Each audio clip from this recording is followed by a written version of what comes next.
Israel Iran সংঘাতে অস্থির বিশ্ব। পাল্টাপাল্টি হামলায় নিজেদের সর্বোচ্চ সক্ষমতা দেখাতে মরিয়া দুদেশই। বাড়ছে পারমাণবিক অস্ত্র ব্যবহারের শঙ্কাও। তবে কি পারমাণবিক বিধ্বংসী যুদ্ধের দিকে এগুচ্ছে পৃথিবী? ইসরায়েল ইরান সংঘাতে পারমাণবিক স্থাপনাগুলোর উপর চালানো সামরিক হামলা বিশ্বজুড়ে উদ্বেগ ছড়িয়েছে। হামলার শুরুতে ইসরায়েল সফলতা দাবি করলেও একের পর এক ধ্বংসাত্মক হামলায় সামরিক ও অর্থনৈতিকভাবে ক্ষতিগ্রস্ত দুদেশই। তেল আবিব তেহরানের পাল্টাপাল্টি হামলায় দুদেশই মরিয়া নিজেদের সামরিক সক্ষমতা প্রমাণে। বাড়ছে পারমাণবিক অস্ত্র ব্যবহারের শঙ্কা। এর জেরে মানবজাতির জন্য বিপর্যয়কর পরিস্থিতির অপেক্ষা সতর্কবার্তা দিয়েছে সুইডেন ভিত্তিক Stockholm international piece research institute SIPRI.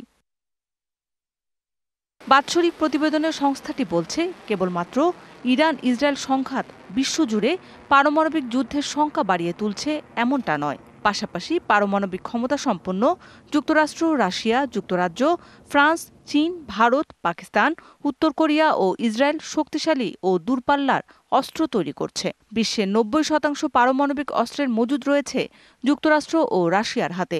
একনল advanced hygiene soap এবার জীবাণু ধুলাবালি ঘাম ক্লিন বোল্ড, যা উদ্বেগের কারণ হয়ে দাঁড়িয়েছে। এটা হঠাৎ করে নয়, কোভিড মহামারীর পর থেকেই শক্তিধর দেশগুলোর মধ্যে অস্ত্র প্রতিযোগিতা শুরু হয়েছে। আমরা এক নতুন যুগে প্রবেশ করছি, যেখানে সব রাষ্ট্র তাদের অস্ত্র আধুনিকায়ন করছে। ইরানে ইসরায়েলের হামলার পর জাতিসংঘের পরমাণু পর্যবেক্ষক সংস্থা IAEA সতর্ক করে বলেছে, ইসরায়েলি হামলায় ইরানের নাতানজে ও ইস্পাহান কেন্দ্রের বাইরে এখন পর্যন্ত তেজস্ক্রিয়তা স্বাভাবিক সীমার মধ্যেই রয়েছে। তবে পরমাণু যুদ্ধ শুরু হলে তেজস্ক্রিয় ও রাসায়নিক বিপর্যয়ের শঙ্কা উড়িয়ে দেয়া যায় না। সামরিক বিশ্লেষকরা বলছেন, ইরানে ইসরায়েলের সাম্প্রতিক হামলা শুধু একটি দেশের বিরুদ্ধে নয়, এটি বৈশ্বিক পরমাণু নিরাপত্তার বলয়কে চ্যালেঞ্জ জানাচ্ছে। বিশ্বজুড়ে বেশ কয়েকটি দেশের মধ্যেও চলমান রয়েছে যুদ্ধ।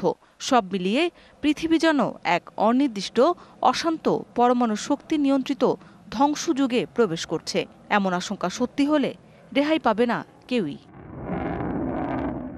মৌসুমী শান্তা, ডিবিসি নিউজ ডেস্ক।